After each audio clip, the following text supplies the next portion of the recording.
नमस्कार, स्वागत है आप सभी का। आप देख रहे हैं गंगा सवेरा, आपके साथ मैं हूं राजीव ढोंडियाल।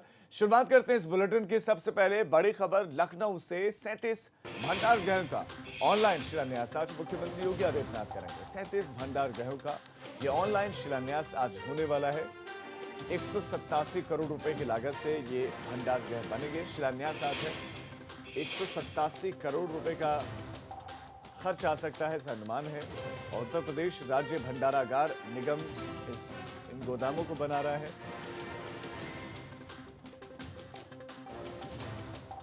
तो उत्तर प्रदेश राज्य भंडारागार निगम द्वारा बनाए जाएंगे ये भंडार गृह, जिनका शिलान्यास आज खुद मुख्यमंत्री योगी आदित्यनाथ करेंगे। इनकी संख्या है 37 और सुबह करीब 10 बजे मुख्यमंत्री योगी आदित्यनाथ ऑनलाइन ही इन भंडार गृहों का शिलान्यास करने वाले हैं। तो 37 भंडार गृहों का शिलान्यास, 187 करोड़ रुपए की लागत से ये भंडार गृह बनने वाले हैं। और यहां पर फिर भंडारण होगा, चीजों का संग्रहित की जाएगी, रखी जाएंगी यहां पर वस्तुएं। क्योंकि हमने देखा कि बरसात के मौसम में कई जगहों से इस तरह की खबरें भी आई कि अनाज नष्ट होता है, भीग जाता है। संतोष शर्मा हमारे संवाददाता इस खबर पर और ज्यादा जानकारियों के साथ जुड़ गए। संतोष, 37 इनकी संख्या, 187 करोड़ रुपए की बताया जा रहा है कि लागत से ये बनकर तैयार होंगे। क्या कोई समय सीमा तय की गई है कि कब तक ये भंडार गृह बनकर तैयार हो जाएंगे? आज खुद मुख्यमंत्री इनका शिलान्यास करने वाले हैं। और कितने महत्वपूर्ण ये 37 भंडार गृह उत्तर प्रदेश के लिए खासतौर पर?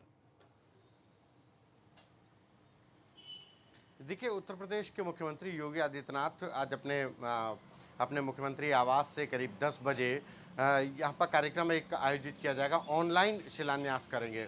उत्तर प्रदेश के 37 जिलों में ये 37 भंडारगृह बनाए जाएंगे 187 करोड़ से। हर एक भंडारगृह की क्षमता 5000 मैट्रिक टन होगी, यानी कि इसमें 5000 मैट्रिक टन का इसमें यहाँ पर जो अनाज है वो रखा जा सकता है।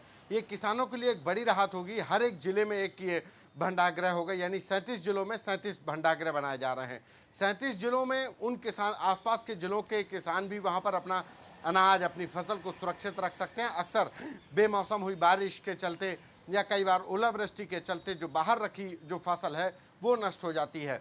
ऐसे में उत्तर प्रदेश सरकार ने एक अच्छी शुरुआत की है कि उत्तर प्रदेश के 37, यानी आधा उत्तर प्रदेश कवर हो जाएगा। 37 जिलों में ये 187 करोड़ की लागत से भंडारगृह बनाए जा रहे हैं, जिसको कि आज 10 बजे मुख्यमंत्री योगी आदित्यनाथ अपने आवास से शिलान्यास करेंगे। जी संतोष, आपका इस तमाम जानकारी के लिए धन्यवाद। तो 5000 मीट्रिक टन क्षमता वाले ये भंडार गृह जिनका शिलान्यास आज होने वाला है और 37 जिलों में, यानी कि 37 अलग अलग जगहों पर ये भंडार गृह बनने वाले हैं।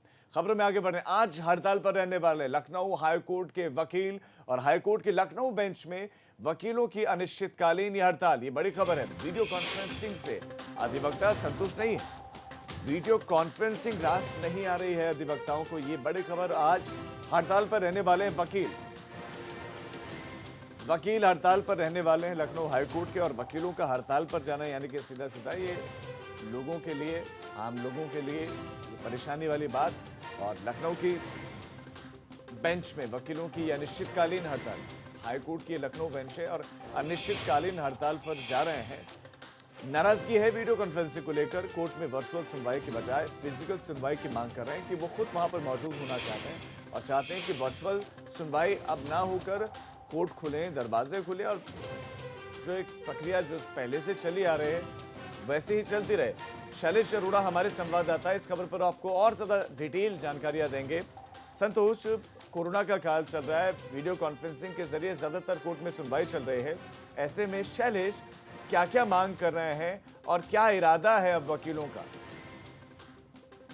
राजीव, देखिए, वकीलों ने साफ कहा है कि वो चाहते हैं कि जो सुनवाई चल रही है ये ऑनलाइन ना होकर जिस तरह से फिजिकली अपीयरेंस होते हैं उस तरह से किए जाए। क्योंकि लगातार आप देख रहे हैं कि बार बार यहाँ जो कोरोना के हालात हैं, जिस तरह से केस निकलकर सामने आते जा रहे हैं, उसको लेकर बार बार कोर्ट की तरफ से निर्देश दिए जा रहे हैं और उसके बाद जो कोर्ट है उसको बंद कर दिया जाता है, ऑनलाइन किया जाता है। क्योंकि देखिए, कोर्ट परिषद की अगर बात की जाए तो बड़ी संख्या में तादाद में वहाँ पर लोग आते हैं और अपने केसेस को लेकर बड़ी संख्या में वकील आते हैं। ऐसे में वहाँ पर कोर्ट जो है वो भी अभी ये समझ रहा है कि कहीं ना कहीं इस समय जो वहाँ पर ज़रूरत है वो ऑनलाइन ही काम करने की उनको महसूस हो रही है। इसी वजह से, क्योंकि बीच में कई बार ऐसा हुआ है कि कोर्ट को खोला गया, फिजिकली वहाँ पर वर्क शुरू हुआ, लेकिन फिर यही कि वहाँ पर केस निकल कर सामने आ जाते हैं और उसके बाद कोर्ट को दोबारा ये आदेश करना पड़ता है कि फिर से पूरी प्रक्रिया ऑनलाइन की जाए। जी, शैलेश, आपका इस तमाम जानकारी के लिए धन्यवाद। तो वीडियो कॉन्फ्रेंसिंग में बहुत तरह की दिक्कतें होती हैं। ऐसे में वकीलों का ये मानना है कि वीडियो कॉन्फ्रेंसिंग के बजाय कोर्ट खुलने चाहिए और सब लोगों को जाना भी चाहिए।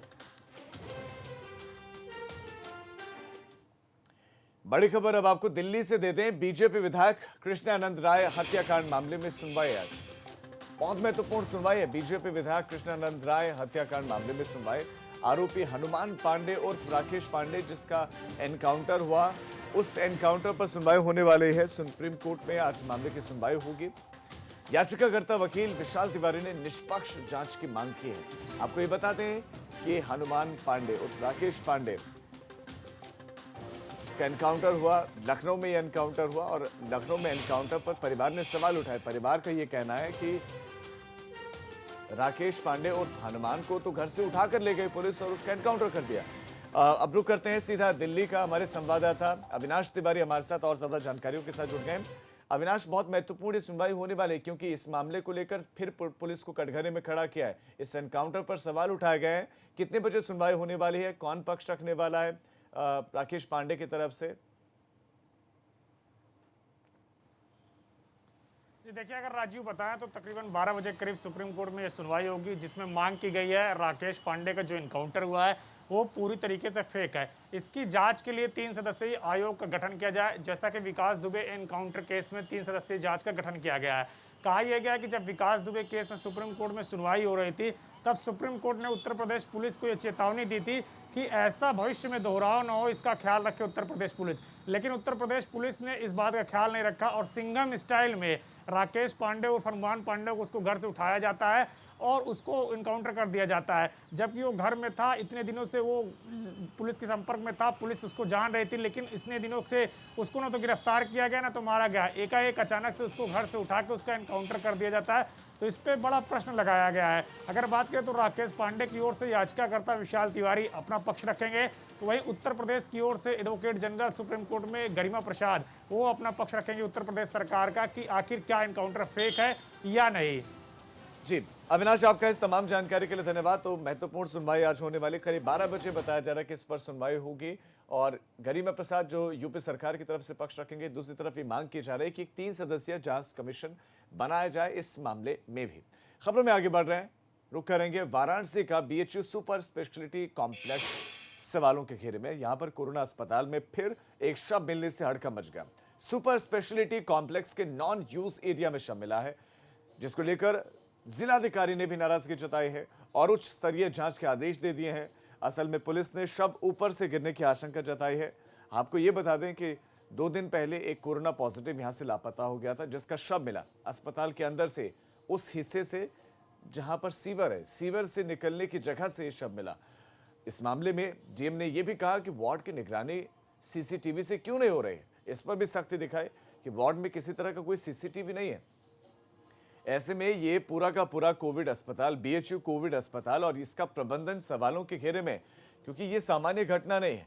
जिस तरह से भाग रहे हैं वहां से कोरोना के पेशेंट या उनके शव निकल रहे हैं, आखिर भीतर ऐसा क्या हो रहा है? हमारे साथ हमारे संवाददाता नीतीश पांडे और ज्यादा जानकारियों के साथ जुड़ गए। नीतीश, सवाल यही है, आखिर ऐसा भीतर क्या हो रहा है कि ये सारी चीजें देखने को मिल रही है? क्या कोई भीतर जाकर जांच करने के लिए गया? अब तक किसी ने जांच की है या नहीं की है? जो कोविड पेशेंट भीतर हैं उनसे पूछताछ करने की कोशिश की गई? क्या किसी तरह की कोई दिक्कत, कोई परेशानी तो नहीं है? कोई पूछ रहा है या नहीं? राजीव, अगर कोविड पेशेंट और उनके परिजनों की बात करें तो भीतर अव्यवस्थाएं जो हैं बहुत उच्च स्तर पे हैं, ये वो बता रहे हैं। लेकिन हमारे पीछे ये सुपर स्पेशलिटी कॉम्प्लेक्स है और इस कॉम्प्लेक्स के भीतर, इस बिल्डिंग के भीतर क्या हो रहा है, ये एक रहस्य की बात है। आपको बता दें कि इस पूरे मामले को लेकर वाराणसी के जिलाधिकारी ने साफ तौर पर बीएचयू प्रशासन से कहा है कि जिस तरह से डेथ हुई, जो मौत हुई है, उसकी उच्च स्तरीय समिति बनाकर जांच करके रिपोर्ट प्रेषित करें और इसके साथ ही जो कहे कि बीते दिनों जो मंत्री सुरेश खन्ना के साथ बैठक हुई थी, बैठक में निर्णय लिया गया था कि हर वार्ड में सीसीटीवी कैमरे लगाए जाएं, जिनकी ज़रूरत थी शायद वो कैमरे रहे होते। जिलाधिकारी ने साफ तौर पर यह दर्शाया है कि अगर वो कैमरे रहे होते तो इस तरह की घटना नहीं होती। यानी जिलाधिकारी भी मानते हैं कि बीएचयू प्रशासन कहीं ना कहीं दोषी है, बीएचयू प्रशासन लापरवाह है। अब आगे आने वाले दिनों में कोविड कमांड सेंटर से जल्द ये पूरी व्यवस्था जोड़ी जाए। 2 दिनों के भीतर इसके आदेश भी दिए हैं। तो सवालों के घेरे में है ये बीएचयू का कोविड अस्पताल। इसके साथ ही आपको बता दें कि यहाँ पर शवों की अदला बदली हुई थी कुछ दिनों पहले, उसमें भी जिलाधिकारी ने साफ तौर पर कहा है कि उसमें जांच कहाँ तक पहुंची, किन अधिकारियों कर्मचारियों को दोषी पाकर उन पर कार्रवाई की गई है, इसकी भी रिपोर्ट सौंपे, उसकी भी रिपोर्ट इन लोगों को सौंपनी है। अब देखिए कब तक सौंपते हैं। हालत यह है कि यहाँ पर परसों एक मरीज ने यहीं के 4थी मंजिल से कूदकर सुसाइड कर लिया। इसके बाद यहाँ के एमएस का बयान आता है कि वो मानसिक तौर पर बीमार था। कल की घटना, कल 2 दिनों से जो लापता व्यक्ति था, जो युवक था ढापी निवासी, उसका शव यहाँ पर मिला, जो कि गटर के किनारे मिला नॉन यूज्ड एरिया में। लेकिन उसके बाद जो यहाँ के एमएस हैं, उनका एक और बयान सामने आता है। उनका ये कहना है कि शायद भागने में कहीं ऊपर से गिर गया हो और उसकी डेथ हो गई हो। सवाल ये उठता है कि अगर 2 दिनों से भागने में कहीं गिर गया हो तो क्या जो व्यक्ति था, जो युवक था, जिसकी तलाश पुलिस भी कर रही थी, क्या वो इनके अस्पताल में ही था? अगर अस्पताल में था तो भागने की बात कैसे सामने आई? अगर भाग गया था तो अस्पताल प्रशासन उसे खोजने की जहमत क्यों नहीं उठाया? बिल्कुल नीतीश, ऐसा लगता है कि बहुत कुछ झूठ बोला जा रहा है। बिल्कुल बहुत कुछ ऐसा लगता है कि झूठ बोला जा रहा है, चीजें छुपाए जा रहे हैं जिनका निकलकर सामने आना बहुत ज्यादा जरूरी है। इसीलिए मामले में जांच होनी चाहिए। आपका नीतीश इस तमाम जानकारी के लिए धन्यवाद, क्योंकि सपा सदस्य खुद सदन में कह चुके हैं जबकि वो कोरोना पेशेंट थे और उनके साथ अस्पताल में पीजीआई में किस तरह का व्यवहार और सलूक आया था कि दिवंगत चेतन चौहान के साथ किस तरह का व्यवहार हुआ, ये वो सदन में बात करें। तो ऐसे में आम लोगों के साथ कैसा व्यवहार हो रहा होगा, मतलब आप अंदाजा लगा सकते हैं। और बीएचयू में तो इस तरह की घटनाएं एक के बाद एक सामने आ रही, वहां से शव निकल रहे हैं, कुछ भाग रहे हैं। पहले कहा जाता है कि भाग रहे हैं लेकिन फिर अस्पताल के भीतर से ही शव मिलता है। ये तमाम तरह के सवाल खड़े करता है जहन में कि भीतर आखिर ऐसा क्या हो रहा है? क्या टॉर्चर किया जा रहा है, भीतर परेशान किया जा रहा है कि वो मौत को गले लगा रहे हैं या वहां से भाग रहे हैं? फिलहाल खबरों में आगे बढ़ रहे हैं और आजमगढ़ का रुख करेंगे, जहां पर पंचायत सदस्य की गोली मारकर हत्या कर दी गई। आजमगढ़ में पंचायत सदस्य को मार दिया गया है, गोली मारी उनको। गुस्साए समर्थकों ने अब आरोपियों के 3 वाहन फूंक दिए, 3 गाड़ियों को आग के हवाले कर दिया। गुस्साए लोगों ने पथराव किया, जिन पर तोड़फोड़ की है। आरोपियों की गिरफ्तारी के लिए आधा दर्जन टीमें गठित की गई हैं। डीआईजी ने कहा है कि आरोपियों की गिरफ्तारी के लिए टीमें बनाई गई हैं। खुर्रम हमारे संवाददाता इस पर और ज्यादा जानकारियां देंगे। खुर्रम, समर्थकों का गुस्सा देखने को मिला क्योंकि हत्या हुई है पंचायत सदस्य की। वो अपराधी कौन थे, हमलावर कौन थे, क्या उनके बारे में पता चल पाया है? पुलिस की जांच कहां तक पहुंची, क्योंकि आधा दर्जन टीमें गठित तो की गई हैं, डीआईजी ने बयान दिया, तो फिर कहां तक जांच पहुंची? जी, ये सब आपस में जानने वाले हैं, आपस में करीब साथ रहते उठने बैठने वाले लोग हैं। दरअसल मामले की शुरुआत ये हुई कि निजामाबाद में सुरेंद्र यादव, जो कि नेवादा गांव से बीडीसी सदस्य है, और ये वहां से प्रधानी इस आगामी प्रधानी का चुनाव लड़ने वाला था, जिसको लेकर के आपस में कुछ लोगों के बीच विवाद हुआ था। और ये कल रात में बड़हरिया गांव के पास इन लोगों में पहले बातचीत हुई, फिर कहा सुनी हुई, उसके बाद विवाद हो गया। इसी में गोली चली जिसमें इसकी हत्या हो गई। अब बाद में वहां आक्रोशित लोगों ने कुछ मौजूद गाड़ियों में आग लगा दी और आसपास में उनको शुबा था कि जिन लोगों की शव पर यह हत्या की गई है उनके घरों को आग के हवाले कर दिया जाए। देर रात में काफी तनाव को देखते हुए पीएसी और पुलिस बल तैनात कर दिया था। खुद डीआईजी सुभाष चंद्र दुबे और एसपी सिंह मौके पर पहुंचे और उन्होंने कई टीमें बना करके इनकी गिरफ्तारी की बात कही है। इसमें एक व्यक्ति को गिरफ्तार कर लिया गया है। अभी हमारी एसपी सुधीर सिंह से बात हुई तो उन्होंने कहा कि एक व्यक्ति को गिरफ्तार कर लिया, शेष को जल्द हम गिरफ्तार कर लेंगे। जी खुर्रम, आपका इस तमाम जानकारी के लिए धन्यवाद। तो एक को गिरफ्तार किया गया है, बाकियों की गिरफ्तारी का भी दावा करे कि जल्द कर लिया जाएंगे, लेकिन दूसरी तरफ समर्थक नाराज हैं। उन्होंने 3 वाहन फूंक दिए जिन पर शक था। कानपुर पुलिस लाइन की बैरक की छत गिरने से 3 सिपाही घायल हो गए हैं, जबकि एक शख्स की मौत हो गई। घायलों का इलाज रीजेंसी अस्पताल में चल रहा है। ये हादसा रात 8:30 बजे का है, जब पुलिस लाइन में सिपाही खाना खाने के बाद आराम कर रहे थे, तभी अचानक बैरक का छज्जा गिर गया, जिसमें कई सिपाही दब गए।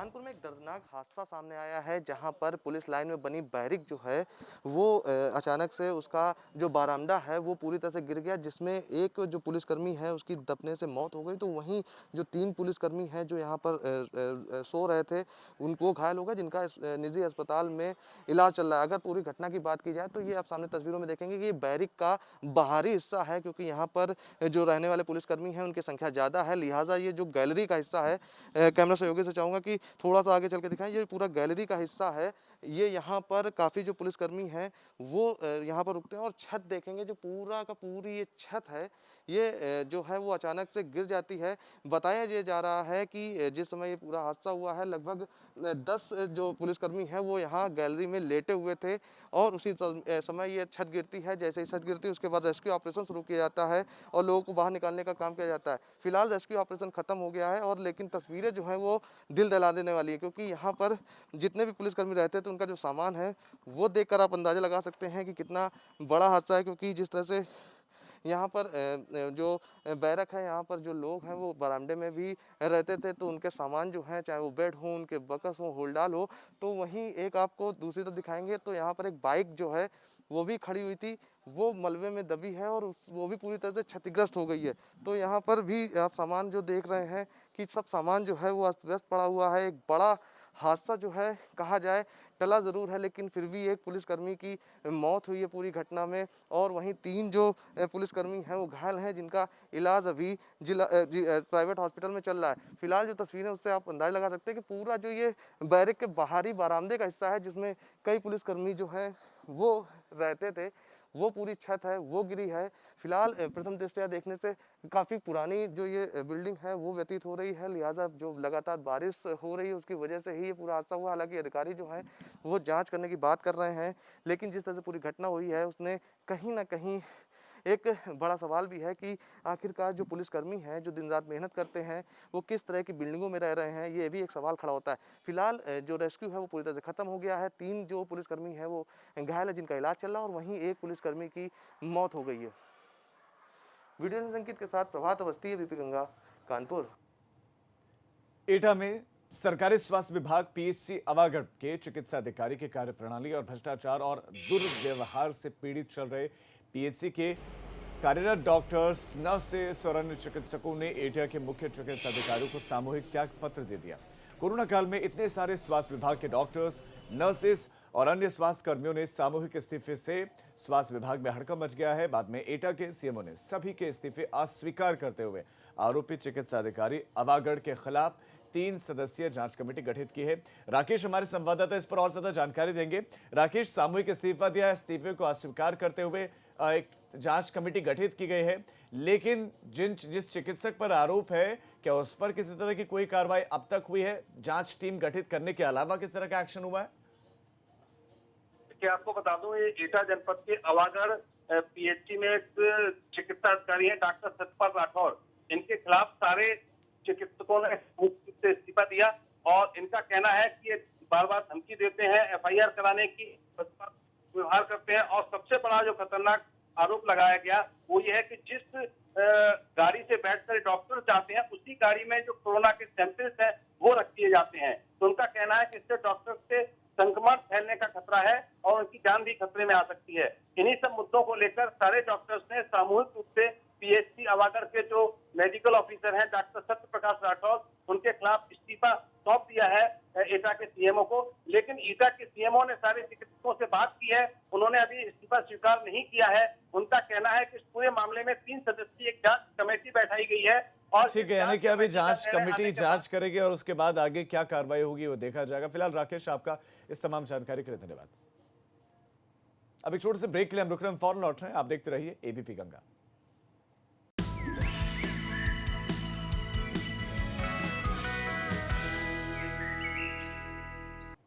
ब्रेक के बाद आप सभी का स्वागत है। अब बड़ी खबर गाजियाबाद से, जहां पर युवक पर ताबड़तोड़ फायरिंग हुई। इलाज के दौरान युवक की मौत भी हो गई।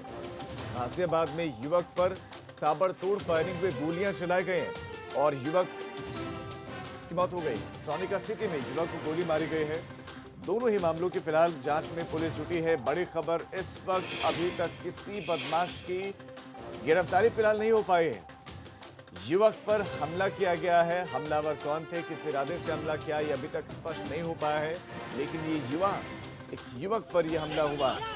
उसके बाद से वहां पर मौजूद लोगों ने, उनके परिजनों, युवक के परिजनों ने खूब हंगामा किया। युवक पर ताबड़तोड़ फायरिंग की गई है। हालांकि पुरानी रंजिश की ओर भी यह घटना इशारा जरूर करे, लेकिन पुलिस फिलहाल मामले की जांच कर रहे हैं।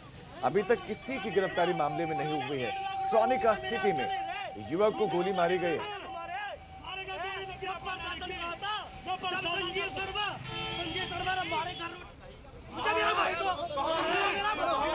देखिए, ये परिवार वाले हैं जिन्होंने पुलिस के साथ भी नोकझोंक किए थे।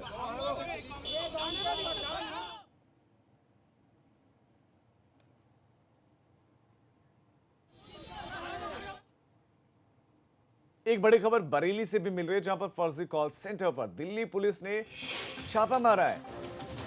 फर्जी कॉल सेंटर पर दिल्ली पुलिस ने छापा मारा है। बरेली में 9 युवतियों समेत 14 लोगों को यहां से हिरासत में लिया गया है। दरअसल सरकारी योजनाओं के नाम पर बेरोजगारों से ये ठगी कर रहे थे।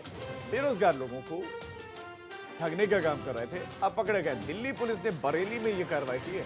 पुलिस ने मुख्य आरोपी को गिरफ्तार कर लिया है। 25 से ज्यादा मोबाइल फोन, 2 लैपटॉप, चेकबुक इनके पास से बरामद किया है। दरअसल सरकारी योजनाओं के नाम पर, बहुत सारी सरकारी योजनाएं हैं राज्य केंद्र की, उन योजनाओं के नाम पर ये युवाओं को ठग रहे थे। अनूप मिश्रा हमारे संवाददाता इस पर और ज्यादा जानकारी देंगे। अनूप, पहला सवाल, बरेली में एक्शन दिल्ली पुलिस का, दिल्ली पुलिस बरेली पहुंची एक्शन के लिए। पहला सवाल इस पर आप बताइए कि दिल्ली पुलिस ने एक्शन लिया जबकि यूपी पुलिस को लेना चाहिए था। दूसरा ये कि ये कैसे ठग रहे थे युवाओं को, क्या कर रहे थे इस कॉल सेंटर से, कैसे ठगते थे युवाओं को? देखिए, आपको बता दूं, दिल्ली पुलिस का एक्शन लेने का तरीका ये था क्योंकि मंडावली थाने में एक एफआईआर दर्ज हुई थी दिल्ली के, जिसके बाद से पुलिस ने जो नंबर थे उनको सर्विलांस पर लगाया था। दिल्ली पुलिस की सर्विलांस टीम ने, और उन नंबरों को सर्विलांस पे लगाने के बाद जब उनको लोकेशन पता चली तो वो यूपी के बरेली में लोकेशन आई, जिसके बाद दिल्ली पुलिस ने यहाँ पर छापा मारा और बारादरी पुलिस के सहयोग से, जो बारादरी थाना क्षेत्र में पड़ती है बालियों की पुलिया, उसके सहयोग से जहाँ पर छापेमारी की तो बड़ी संख्या में उस कॉल सेंटर में 9 लड़कियां वहां पर मौजूद थी और 4-5 लड़के मौजूद थे। उन सभी को पुलिस ने हिरासत में लिया। वहां से करीब 2 दर्जन से अधिक मोबाइल है, 2 लैपटॉप है इन सबको। और दूसरा सवाल ये है, वो दूसरा मामला ये कि ये लोग सरकारी जितनी भी योजनाएं हैं, चाहे वो एमएसएमई योजना हो, इस समय क्योंकि गवर्नमेंट एमएसएमई योजना के तहत लोगों को लोन दिलाने का काम कर रही है, तो ये लोगों से कहते थे कि आपका एमएसएमई में आपका सिलेक्शन हो गया है और इसके इतने। ठीक है अनूप, आपका इस तमाम जानकारी के लिए धन्यवाद। तो एमएसएमई सेक्टर को बढ़ाने के लिए सरकार लोन भी दे रहे हैं युवाओं को, बहुत सारी प्रोत्साहन योजनाएं हैं और ऐसे में उन्हीं के नाम पर ये ठग रहे थे। और दिल्ली में एफआईआर दर्ज थी तो दिल्ली पुलिस ने कार्रवाई बरेली में जाकर की। बड़ी खबर लखनऊ से अब, जहां पर 50,000 के इनामी सुरेंद्र कालिया को एक बार फिर से उसने लखनऊ पुलिस को शिकस्त दी है। 50,000 का ये इनामी सुरेंद्र कालिया, उसने एक बार फिर से छकाया है लखनऊ पुलिस को। लखनऊ पुलिस को चकमा देकर सुरेंद्र कालिया फरार हो गया। मध्य प्रदेश के सतना स्थित होटल से सुरेंद्र कालिया की पत्नी, उसके 2 साथी पुलिस को मिले। सुरेंद्र कालिया पुलिस के पहुंचने से पहले ही वहां से फरार हो गया।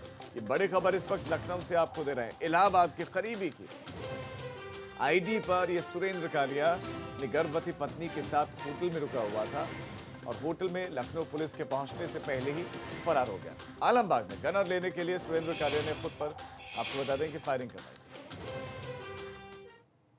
तो इस बुलेटिन में फिलहाल इतना ही, लेकिन उत्तर प्रदेश और उत्तराखंड की तमाम खबरों के लिए आप देखते रहिए एबीपी गंगा, खबर आपकी, जुबान आपकी।